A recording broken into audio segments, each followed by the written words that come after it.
This is Mark Evans from Heaven's Edge, and I'm going to get it right this time.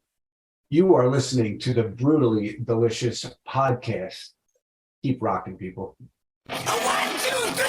The Brutally Delicious podcast. The Brutally Delicious podcast. The Brutally Delicious podcast. The Brutally Delicious podcast. That's okay. So let's start over here. Thank you for joining me. I appreciate it. Thanks for having me. I guess we can jump right in and let's talk about, you guys played Monsters of Rock, correct? The Monsters of Rock cruise, not this past year. We are playing it next year. Okay. What was We've that? done it a few times in the past. You have. What's that experience been like? Just picture pretty much every band that you used to like back in like 1988, 89. Right. And most of them are there, and you just wander around a ship and turn a corner, and Night Ranger's playing an acoustic set somewhere, and upstairs by the pool, and Extreme is out on the pool stage, and you go into one of the little clubs or bars that are there, and you've got sort of like a time warp. Oh yeah, and it's just the first time that we did it. I remember. I can't remember what year it was, probably like 2014 or 15. And my wife and I are trying to figure out, okay, what do we bring? We've never been on a cruise before. We're bringing what we think is like all cruise wear, and you get on there and just go, oh shit, I only needed a jeans and a t-shirt. Right. So I've never done the Monsters of Rock one. I've been doing the 70,000 tons of metal for, I don't know, 10 years since its inception, however long it is now, 10 or 11 years. A little bit heavier, but I've been part of that forever. And it's the same sort of thing. I remember going on the first one and you had no idea what to expect, and bringing dress clothes and all that other stuff. Yeah. So 25 years in between records. What was the impetus to get it back going again? Well, I mean, it's strange because it's 25 years between records, but the second record that came out some other place, some other time, we weren't even a band when that came out. Oh, really? Yeah. I mean, we had split up. I left the band, I guess, in 92, maybe. So I got to the point I knew it wasn't going to work. And I needed to figure out what I wanted to be when I grew up. And so that album came out then, but like I said, we weren't even a band. And back, I guess it was in 2012, a promoter from Ireland named Kieran Dargan had contacted me about having Heaven's Edge get back together again and play at Firefest in Nottingham, England, the following year. Told him the same thing. I said, we're not a band. I don't know what you want me to do. Right. Said, please, just talk to the guys. Talk to the guys. So I talked to the guys. We got together and rehearsed because we hadn't played a set in 20 years or more. We had done a couple of like benefits pretty much in all those years since we split up. We got together and the chemistry was there. It was fun. And so we decided to do Firefest, and we were like, oh, if we're rehearsing, we're playing, we should do a show locally. So we came back home a few weeks after Firefest and we played in Philly. That sold out. That went great. And then we started getting the invitations to M3 and to the Monsters of Rock cruise and some other gigs. So it's nothing full time for us. We still have our jobs and our lives, but a few times a year, we get to go out and do some really cool shit, actually. Nice. Yeah, I mean, playing cruises, how can you beat that, right? Yeah. Nope. What is the writing process nowadays? Is it still sort of the way it was back in the day, or how does that work? I have to say not even close. Because back in the day, we were doing this as a job, even though we did have day jobs. Right. We were younger and had more energy, but this is what we were trying to do as a career. So we got together multiple nights a week to rehearse. Reggie and I would get together at least one night a week to write. And then whatever we were writing back then, I mean, now I've got my computer with keyboard, all this craziness in a computer. Back then we had these little 4-track, I think they were Toshiba or Tascam. It was a 4-track cassette machine. Yeah, I had a Fostex, I think. Yeah, there were 2 tracks on one side and 2 tracks on the other. You'd flip it over. And we would bounce things back and forth. And then I would take the idea home with me and I'd play it in the car while I was going to work, and I'd write the lyrics and the melodies and sing it into a little recorder. Right. And then come home and record the vocals on the little 4-track cassette, and then go back to Reggie's and go, here, what do you think? And then we'd start a new one. Now it's a lot of it's through email or sometimes on like a Zoom call. It's not definitely not the same. And back then we did it all the time. Right. We do it now, like this album that just came out with Get It Right. A few of the songs are a little bit older. I mean, not real old. I think the oldest one on there was maybe 12 years old, something like that. But a good bit of the record was written, I'd say, within the last 9 months before we started recording it. But it's somebody out there that writes songs or writes like that. It's kind of a muscle you've got to get going. Right. And so it was taking us a while to get. We had personal stuff that was going on with us, and slowed things up a little bit. But once it got going, you know, Reg and I were like, oh, wow, we can still do this. So I imagine writing is so different than when there's no pressure, though, right? Oh, yeah. The pressure with this was just the schedule of it. Because right. There's no record company. Right. Yeah, they want the record, and the release of this record had already been delayed.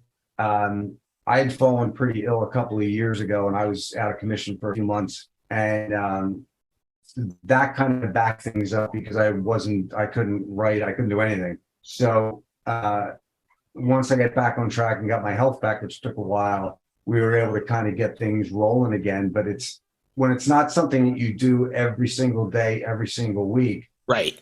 It just takes a little bit to get it going. Plus, I'm now 61, Reggie's 60. Trying to write lyrics that still sound rock and roll, but aren't embarrassing for a 60-year-old to sing or 61-year-old to sing. Right. You know, I'm not writing things about firing a rocket and. Right. And also, I mean, I guess you have to sort of take in mind, or maybe you don't, but there's a whole different culture now too, right? I don't think you could write some of those songs from the 80s now and get away with it. No, some of the stuff you'd probably get called on. I don't think we had anything on the first record that would have been gotten flagged that way, but there was definitely some music from back in the day that could have gotten flagged for being politically incorrect. Yeah, I mean, I just had Kiss on just recently, a live too, and I'm listening to Christine 16 and thinking, wow, they can't possibly play that now. That would be flagged in a minute. Oh, I know. I've done a lot of shows, both acoustic and with the band with Wenger. And Kip's funny because he has to start off 17 every time just going, okay, if I could just change the words to, you know, she's only 34 and not sing 17 at my age, which is pretty embarrassing.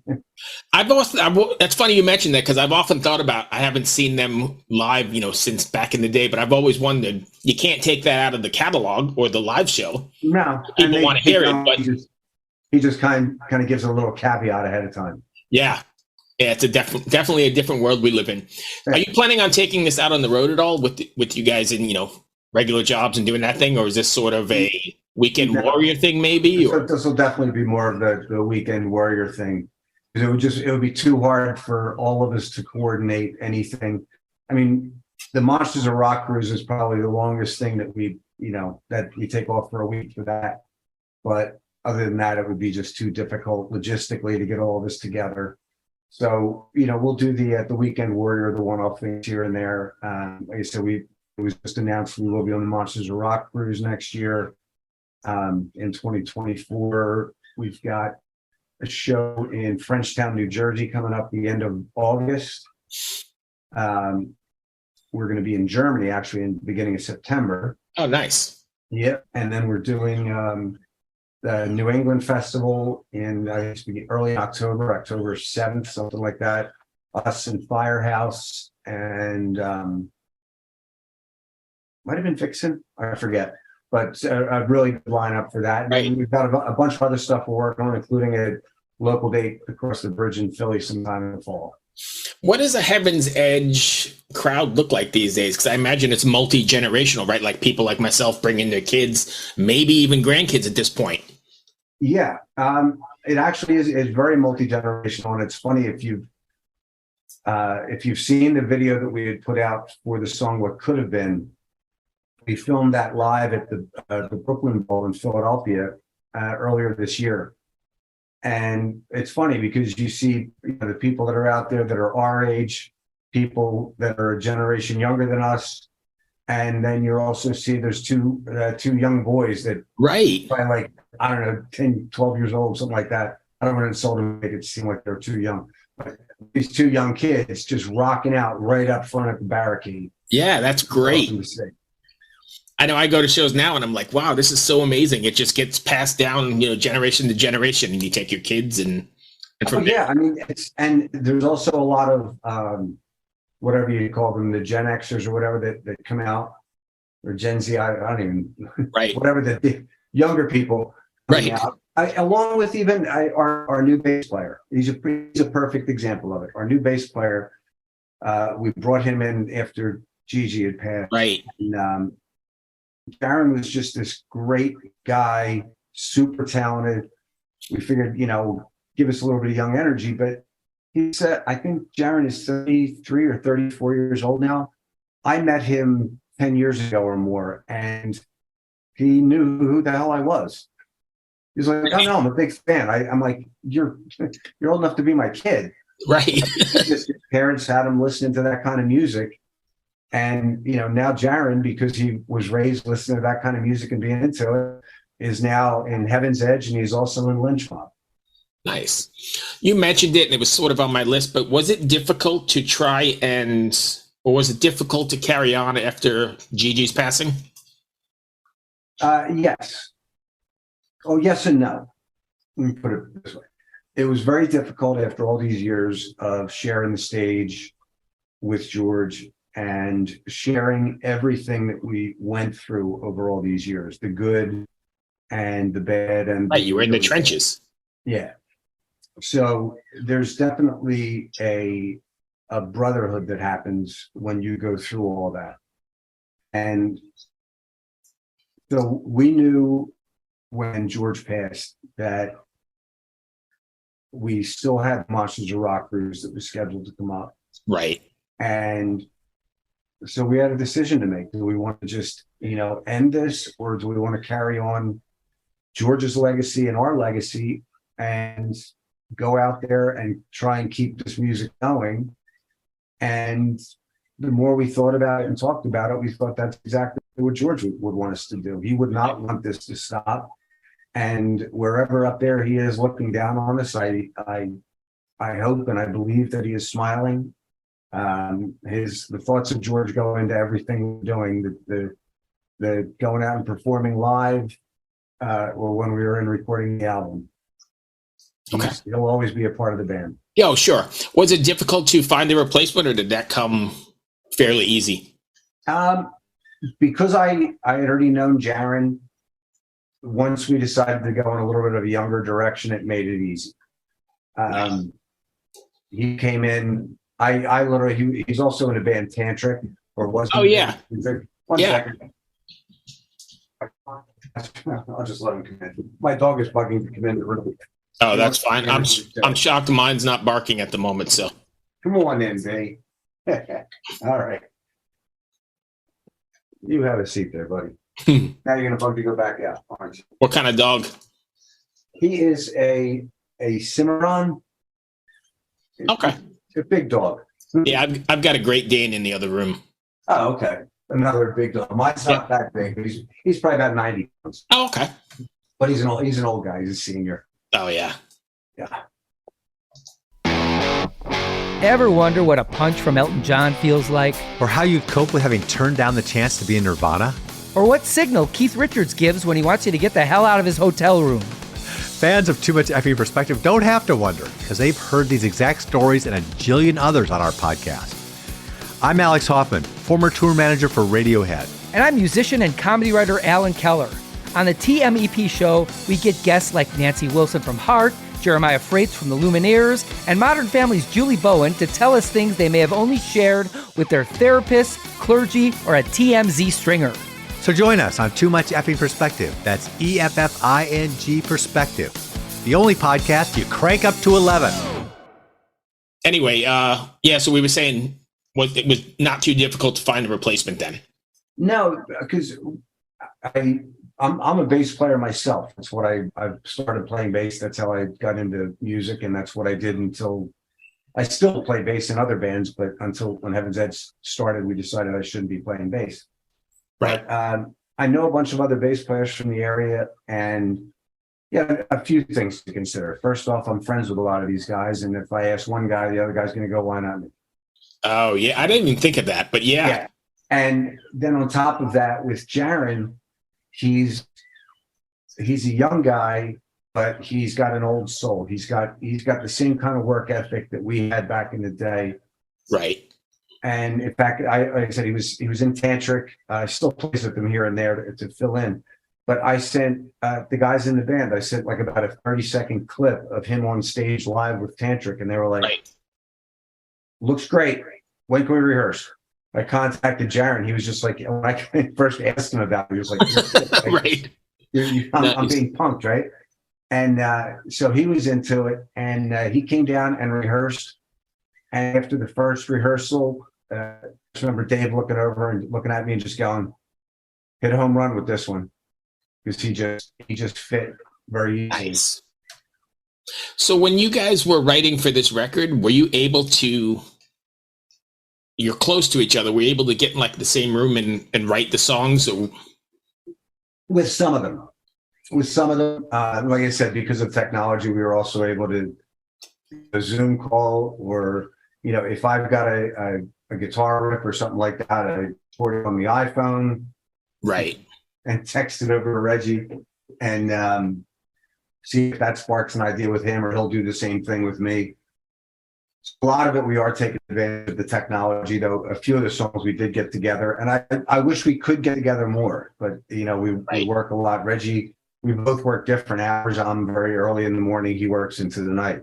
right. So we fit it in when we can. I wish we could get together more, because when every time we do get together, it clicks right away and we come up with something. Right. And the music business has changed so much lately. It's nice to see you guys, releasing a full record and doing that whole thing like we're used to growing up, as opposed to the kids these days with the 30-second attention span. Yeah, the TikTok videos and the one song at a time. One song at a time is what I was referring to. Yeah. And then listening to maybe 30 seconds of that one song because they got to move on. Right. And it's strange for us, because I mean, just to put it into perspective, the last album that we put out, that we really put out, that we recorded from scratch and did the whole thing all one shot. Cell phones had just been started becoming something that the public had, and they were right, but it was probably still the flip phone kind of thing, right? Oh, back then they were the bag phones. Oh yeah. So yeah, the phone was like this big, you're holding this big, and the internet didn't exist. So no YouTube, no Spotify, no Apple Music. Right. But you had to learn about it's a two-edged sword, right? Because you had to learn about your bands and your favorite music from Kerrang! Magazine or something like that, as opposed to, you could just look up online now and you can find out about everything. So I guess it's a two-edged sword. I think that the youth nowadays is missing out on something that we all got to enjoy. Oh yes. Buying the record, looking at it, reading the credits, reading the lyrics, looking at the pictures. Yes. Doing all that stuff. Plus also buying Kerrang! And Circus and Cream and Hit Parader. I loved Kerrang! Through all them and just, taking out the good pictures, hanging them on the bedroom wall. Yes. And, oh yeah. Kerrang! Was my thing. I lived in Long Island, and we used to go to this place. You may even heard of it, Slip Disc Records. Yes. It was in Valley Stream. I could literally walk there. We used to walk there on Tuesdays to get our favorite releases or whatever, save your paper out money and go over there. And then it was a whole process, like you said. Go home, listen to the whole thing, the way it was sequenced, read everything. Mm-hmm. It was a process. Oh, yeah. So yeah, very interesting. And it's interesting how things have changed and, the way people consume. But you have to wear a bunch of hats these days, right? Because if you want to stay relevant, you have to be part of that. Oh yeah.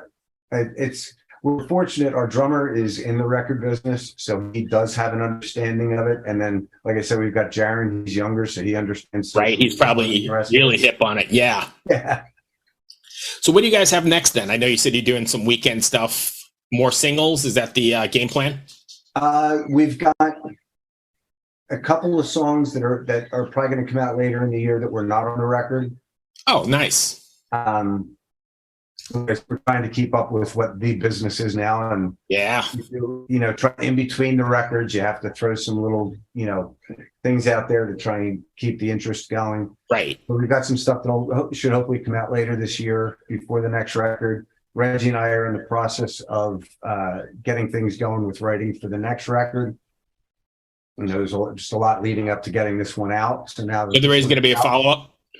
Yes, they actually signed us to a 3-record deal. Oh, wow. Yes. So Nice. hopefully there will be 2 more. That's beautiful. So are you one of those bands that is always writing? Not always. Well, Reggie and I continued writing over the years, but just not at the pace we were.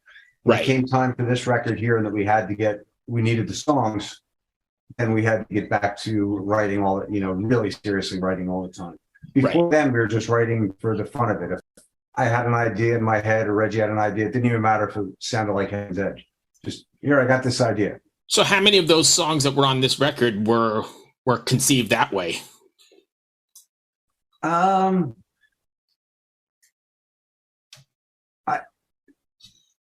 Actually, well, it was conceived that way. That it was just we weren't writing for Heaven's Edge. The song What Could Have Been Gotcha. was one of them. We were asked, like I said, probably 12, maybe 13 years ago, by someone in Europe. I remember somebody had sent us an email or something, or contacted somebody that we knew that contacted us. Right. That they wanted us to submit a new song for a compilation record that was going to come out in Europe. Mm-hmm. And of bands like us, like lesser known, those bands that kind of almost made it but didn't.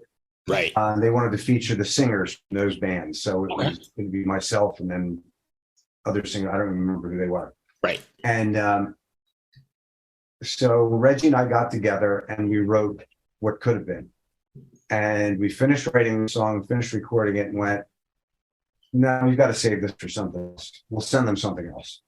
This song's too good." We They hung on to it. And then we actually had that song for a number of years. And when it came time to choose the songs for this record, we knew we really wanted that song on the record, but it was just missing something. And so that, along with 3 of the other songs on the record, we had to a guy by the name of Jacob Bunton, Mm-hmm. who's a really talented songwriter and producer.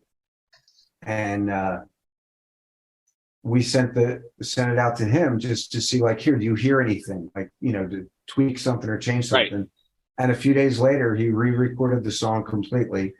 But he re-recorded it so that he could add his parts to it. Right. But he changed one of the lines in a chorus, and he added a bridge and changed a little bit of the instrumentation, but just took the song. We were like, this song's really good. It's just missing something.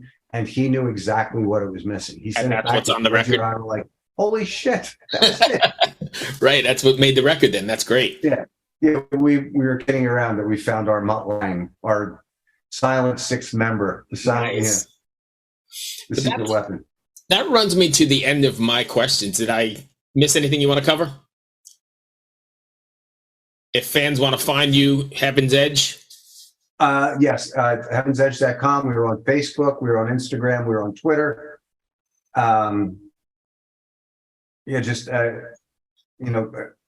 Keep in touch with this. We do answer if you happen to send us a question on Messenger. We do answer, maybe not in the same day, Right. but we do get back to people, and give them the answers that we can, the best we can. I have somebody right now that wants me to send them something, and I'm like, I don't have them laying around to just send to you. Right. They seem a little upset, but we're trying our best to keep everybody happy. But just want to tell all of the fans that are out there that have been with us for all these years, thank you from the bottom of our hearts for remembering us and for supporting us for all this time. And We are absolutely loving your excitement for this record because we're excited about it. We were nervous with it coming out, just going, oh, please. I hope people, listen and go, yes, you got it right. And most people think we got it right. The few that don't, but you're not going to make everybody happy. Yeah, there's always going to be naysayers, right? That's just part of the game. I appreciate what you guys do. I'm glad you're still doing it. Thank you for taking the time.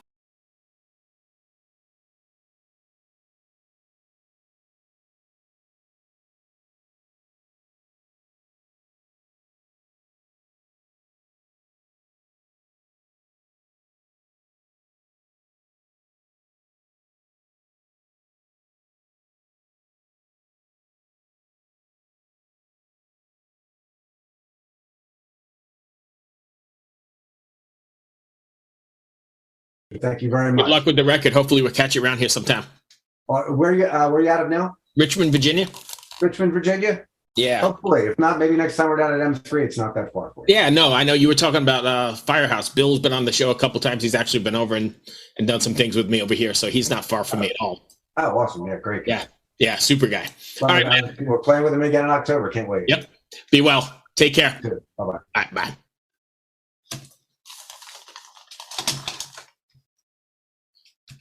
Hello out there. Yes, hello out there, everyone. I'm Hal Schwartz. And I'm Flynn McLean. Together we host None But the Brave, a podcast dedicated to the music and career of Bruce Springsteen. Bruce and E Street Band are on tour right now for the first time in 6 years, and we're taking a detailed look at what's happening on stage in our bi-weekly episodes. We've also been recently joined by some very exciting guests, including rock journalist Warren Zanes and Stephen Hayden, Backstreet's Magazine founder Charles Cross, and Barstool's Kirk Minahan. If you're a diehard Springsteen fan, this is the show for you. So please subscribe to None But the Brave on your favorite podcasting platform, and we hope to see you further on up the road. Thank you so much. We'll be seeing you.